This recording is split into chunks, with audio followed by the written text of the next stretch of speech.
반가 안녕하세요. 박용덕입니다. 2022년 제33회 공인중개사 시험 대비 모의고사 해설 강의, 이번 시간은 해커스 제2회 마지막 해설입니다. 자, 31번 보겠습니다. 부동산 거래 신고는 1번 30일이 아니고 계약일로부터 60일이 아니고 말 잘못했네요. 60일이 아니고 30일 이내 부동산 거래 신고해야 됩니다. 부동산 거래 신고, 해제 신고, 주택 임대차 신고 모두 30일 이내에 해야 됩니다. 자, 그 다음에 2번 보겠습니다. 중개거래인 경우는 반드시 개업공개사가 신고해야 되고, 직거래인 경우는 반드시 거래 당사자가 신고를 해야 됩니다. 따라서 2번 틀렸고요.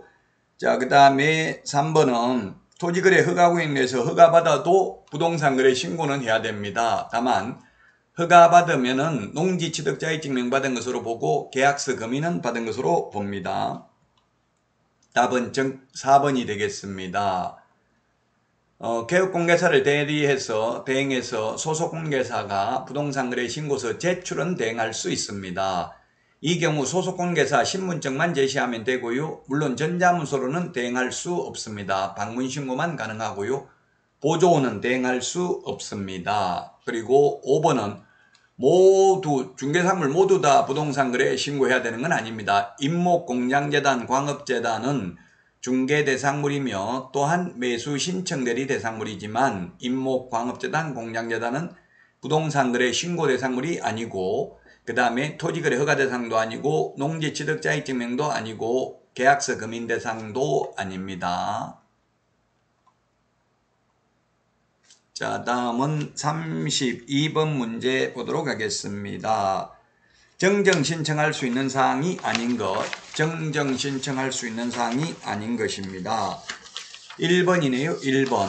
중도금 및 잔금 지급일입니다. 중도금, 잔금 지급일 정정 안 됩니다.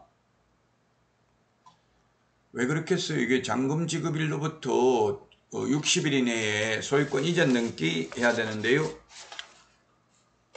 이걸 정정해버리면은, 등기 안 하면은 과태료 받는데 처벌을 할 수가 없겠죠. 자, 그래서 우리 암기 프린트 14번에 보면 정정 신청은 주지사 종목입니다. 거래 당사자의 주소, 전화번호, 휴대전화번호, 거래 지분 비율, 그 다음에 개업공개사 전화번호, 상호, 사무소 소재지, 그 다음에 거래 대상 건축물의 종류는 정정 가능한데 토지의 종류는 정정 안 됩니다. 지목, 면적, 거래 지분, 대지권 비율 정정 가능합니다. 그래서 토지의 종류, 부동산 등의 소재지, 지번, 성명, 주민등록번호는 정정 불가능하고요. 거래 당사자의 주소, 전화번호, 휴대전화번호는 단독으로 정정 가능하므로 전자문서는 안되고 방문신고만 가능합니다. 정정신청서, 법정서식 없습니다. 정정은 처음부터 잘못 적은 것을 정정하고요. 변경은 추후 합의에 의해서 내용을 변경하는 경우 변경신고할 수 있습니다. 그래서 중도금, 잔금 및 지급일은 변경은 가능합니다. 변경. 그러나 정정은 안 됩니다. 암기 프린트 14번, 15번. 요 문제는 3년에 한 번 정도 출제됩니다. 해마다 출제되는 파트는 아니고요. 자, 다음은 33번 문제 보도록 하겠습니다. 외국인 특례에 대해서 틀린 것입니다. 1번, 외국인 등이 부동산 거래 신고한 경우 부동산 취득 신고하지 않아도 된다. 이게 무슨 말이냐면 매매계약의 경우 특례가 적용되는 것이 아니기 때문에 30일 이내에 부동산 거래 신고했다면 또 외국인 특례에 의해서 60일 이내에 한 번 더 부동산 거래 신고해야 되는 건 아니라는 뜻입니다. 2번, 군문자야, 군사기지 및 군사시설 보호구역 등에서는 미리 허가받아야 됩니다. 우리 암기 프린트 27번에 있습니다. 그 다음에 3번, 외국인이 재축을 한 경우에는 60일 이내에 신고해야 된다 했는데 6개월 이내입니다. 그래서 3번이 틀린 정답이 되겠습니다. 60일이 아니고 6개월이 되겠습니다. 신축, 정축, 개축, 재축, 그 다음에 상속, 경매, 계속 보유 신고 전부 6개월 이내입니다. 계약 이외의 원인으로 취득을 한 경우, 외국인으로 국적 변경되고 계속 보유하는 경우 6개월 이내고요. 교환계약이나 승여계약은 60일 이내고요. 매매계약은 30일 이내 신고해야 됩니다. 자, 그 다음에 4번 토지취득 허가 의무에 위반하여 체결한 토지취득계약은 효력이 없고요. 2년 이하의 징역이나 2천만 원 이하의 벌금입니다. 외국인 특례에 의한 허가 위반하면. 자, 그 다음에 5번은 저당권 설정하는 경우에는 적용되지 않습니다. 취득하는 경우, 소유권을 취득하는 경우에만 외국인 특례가 적용됩니다. 특례라는 것은 특별한 예외고 외국인들에게 혜택을 주려고 특례를 두는 게 아니라 외국인을 규제하기 위해서 특례를 두고 있습니다. 자, 34번 문제입니다. 토지거래 허가구역에 대해서 틀린 것입니다. 1번 도시군관리계획 등 토지 이용에 관한 계획이 새로이 수립되는 지역으로서 투기적인 거래가 성행하거나 지가의 급격한 상승이 우려되는 지역은 허가구역으로 지정할 수 있습니다. 2번 허가구역은 5년 동안이 아니라 5년 범위 내에서 지정합니다. 5년 범위 내에서 5년 동안이 아니고요. 3번 국토부 장관이 허가구역 지정을 해제하려면 중앙도시계획위원회 심의를 거쳐야 된다. 처음 지정할 때 재지정 축소 해제 똑같습니다. 다만 전부 도시계획위원회 심의는 거쳐야 되고요. 재지정의 경우에만 의견 청취를 해야 되죠. 4번 허가구역의 지정 해제 또는 축소의 공고 내용을 통지받은 시장군수구청장은 지체 없이 그 공고 내용을 15일간 일반이 열람할 수 있도록 해야 된다. 네, 그렇습니다. 지체 없이 7일 이상 공고하고 15일간 일반이 열람할 수 있도록 해야 됩니다. 5번이 틀렸네요. 처음에 허가구역을 지정했을 때는 5일 후에 효력이 발생하는데 재지정, 축소, 해제의 경우 즉시 효력이 발생합니다. 처음 지정했을 때만 5일 후에 효력이 발생합니다. 자, 다음은 35번 문제 보도록 하겠습니다. 허가를 받을 수 없는 경우는 했는데 1번 자기의 주택용지, 투기 목적이면 허가 안 되죠? 주택용지 허가 됩니다. 2번이 정답이 되겠네요. 2번. 원래 농지의 경우 통작거리가 없는데 허가구역 안에서는 30km 이내에 거주해야 됩니다. 그리고 만약에 수용된 후 3년 이내에 대체 토지 취득하는 경우는 80km 이내에 거주해야 됩니다. 그래서 2번이 틀린 정답이고 허가받을 수 없고요. 그 다음에 3번은 농지를 공익사업용으로 협의 양도한 실제 경작자로서 그 농지를 협의 양도한 날부터 3년 이내에 그가 거주하는 주소지로부터 80km 이내에 소지하면 되니까 70km 소지하니까 허가받을 수 있겠죠. 토지가격 이하, 공시지가 이하의 토지를 취득하는 경우 허가받을 수 있습니다. 그 다음에 4번 관할 시장군수구청장이 확인한 지역주민을 위한 복리시설, 편익시설 가능합니다. 이런 복리시설, 편익시설은 2년간 허가받은 목적으로 사용해야 되죠. 그 다음에 5번 관계법령에 의하여 개발 이용행위가 금지된 토지로서 현상보존, 현상보존은 5년 동안 허가받은 목적으로 사용해야 됩니다. 현상보존 가능합니다. 답 2번입니다. 원래 통작거리가 없지만 허가구역 안에서는 30km 이내에 거주를 해야 됩니다.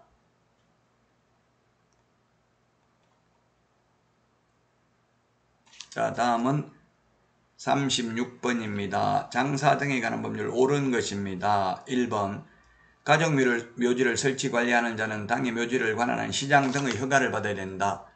가족묘지, 종중묘지, 법인묘지 모두 다 미리 허가받아야 됩니다. 맞습니다. 자, 그 다음에 2번은 2년이 아니고 설치기간이 끝나고 나면 1년 이내에 시설물을 철거하고 유고를 봉안 또는 화장해야 됩니다. 설치기간이 몇 년입니까? 원칙 30년이고요. 한번 연장하더라도 최장 60년이 되겠죠. 자, 그 다음에 가족자연장지는 사후 30일이 아니라 미리 신고해야 됩니다. 가족 문중자연장지 미리 신고해야 되고요. 법인자연장지는 미리 허가받아야 됩니다. 가족묘지는 미리 허가받아야 되죠. 그 다음에 가족묘지는 100제곱미터를 초과할 수 없고 개인 묘지가 30제곱미터 초과할 수 없습니다. 자, 그 다음에 문중자연장지는 미리 신고, 문중종중자연장지는 미리 신고합니다. 그래서 1번이 정답이 되겠고요. 자, 다음은 37번 문제입니다. 틀린 것은 했는데 일시사용을 위한 임대차임이 명백한 경우 주택, 상가금 임대차보호법 적용되지 않습니다. 정답은 2번, 이건 자주 출제되진 않는데 2번입니다. 공무원이 주소 잘못 적었다고 고치라고 해서 주소를 고쳐가지고 전입신고가 잘못됐다 하더라도 대항력은 인정되지 않습니다. 그러나 전입신고 용지에는 민원인이 정확하게 적었는데 공무원이 전산에 입력하면서 잘못 입력했다면 대항력 인정됩니다. 판례입니다. 37번에 2번이고요. 3번 2022년 4월 1일 주택의 인도와 주민등록을 하고 확정일자를 받은 임차인은 4월 2일 0시에 대항력 및 우선면제권을 취득한다. 맞습니다. 대항력이 그 다음날 오전 0시이기 때문에 확정일자는 확정일자 받은 날이지만 단 대항력을 갖췄다는 전제조건이 있어야 됩니다. 4번 임차인은 2년 미만으로 정한 기간의 유효함을 주장할 수 있습니다. 임차인만 주장할 수 있고 임대인은 주장할 수 없습니다. 편면적 강행 규정이기 때문에. 5번 다가구 주택을 임차하여 지번까지 주민등록을 하여 대항력을 취득한 후에는 그 주택이 다세대 주택으로 변경되었다 하더라도 대항력을 상실하는 것은 아니라는 게 판례입니다. 예, 변경된 걸 세입자들이 모를 수도 있기 때문에 그렇죠.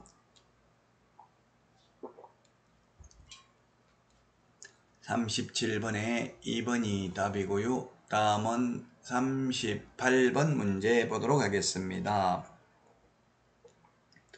보증금 5천만원, 월차임 100만원이면 100만원 곱하기 100을 하면 1억, 환산보증금은 1억 5천만원이네요. 틀린 것입니다. 1번 을의 대항력은 인도와 사업자 등록 신청하면 다음날 오전 0시에 발생하고요. 그 다음에 임대차가 종료한 경우에도 보증금을 돌려받을 때까지는 계속 임대차가 존속된 것으로 봅니다.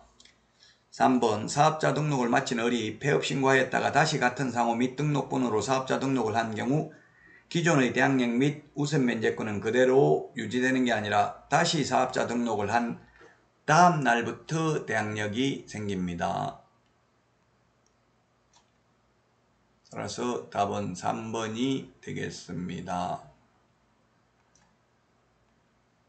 대항력은 다시 사업자 등록을 한 다음 날부터 생기고요. 4번 계약갱신 요구권은 상가의 경우 최초 임대차 기간을 포함한 전체 임대차 기간이 10년을 초과하지 않는 범위 내에서 행사할 수 있습니다. 따라서 만약에 처음에 6년 계약 체결 했으면 계약갱신 요구 못합니다. 왜냐하면 6년에 또다시 6년을 연장해버리면 10년 초과되기 때문에. 왜냐하면 계약갱신 요구하면 전 임대차와 동일한 조건으로 계약한 것으로 보니까 4년 계약했으면 한 번 더 갱신 요구하면 8년까지만 가능하고 또 한 번 연장하면 12년 되니까 불가능합니다. 주택의 경우에는 1회에 한하여 계약갱신 요건을 행사할 수 있습니다. 5번 목적금으로의 일부가 멸실되어 임대차 목적을 달성하지 못할 경우 갑과 을은 계약갱신 요구를 거절할 수 있다. 그렇습니다. 계약갱신 요구를 거절할 수 있는 사유 8가지 우리 암기 프린트 54번에 있습니다. 특히 주의해야 될 점은 상가는 3개의 차임액을 연체한 경우, 주택은 2개의 차임액을 연체한 경우 계약갱신 요구 거절할 수 있고요. 또 주택은 주인이 직접 살겠다고 세입자 내보낼 수 있습니다. 계약갱신 요구 거절할 수 있습니다. 그러나 상가는 주인이 직접 장사하겠다고 세입자 계약갱신 요구 거절할 수 없습니다.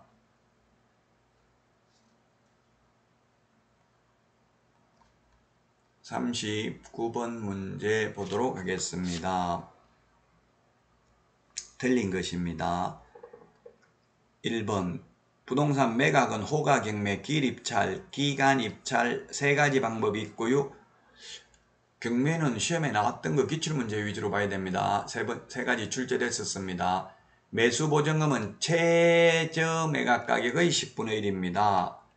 자, 그 다음에 항고보증금은 매각대금의 10분의 1입니다.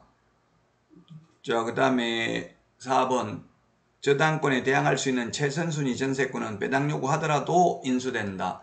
배당 요구하면 말소됩니다. 그러나 최선순위 임차권은 배당 요구했다 하더라도 전액을 배당받을 때까지는 대항력을 주장할 수 있는데 전세권은 배당 요구하면 말소됩니다. 5번 매각부동산 위의 모든 저당권은 매각으로 소멸된다. 예, 저당권, 건저당권, 담보가등기, 압류, 가압류는 무조건 소멸되고요. 그 다음에 분묘기지권, 법정지상권, 유치권은 무조건 인수됩니다. 다만 유치권의 경우 경매 신청 기입 등기 전까지 물론 유치권을 취득해야 됩니다. 즉 점유하고 있어야 됩니다. 자, 다음은 40번 문제 보도록 하겠습니다. 40번.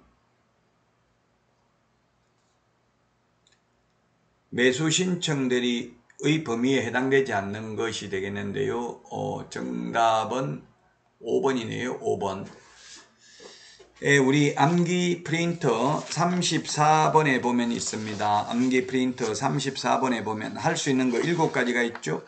매수 신청 보증의 제공, 입찰표 작성 제출, 차순위 매수 신고, 그 다음에 매수 보증금 반환 신청, 공유자 우선 매수 신고, 6번째 임차인 임대주택 우선 매수 신고, 7번째 공유자 임차인의 우선 매수 신고 지위를 포기하는 행위 할 수 있습니다. 그러면 할 수 없는 게 뭐가 있냐면은 소송 대리는 안 됩니다. 명도 소송, 배당 이의 소송, 항고 소송, 기일 변경 신청은 안 됩니다. 자, 여기까지 해서 제2회 해커서 모의고사 해설 강의를 모두 마치도록 하겠습니다. 여러분들 틀린 문제들은 다시 한번 교과서나 요약집 등을 통해서 확인해 보신다면 실제 시험에서는 고득점으로 합격할 수 있을 것입니다. 남은 기간 최선을 다해서 여러분 꼭 합격하기를 진심으로 기원합니다. 모두 화이팅! 안녕히 계십시오. 안녕.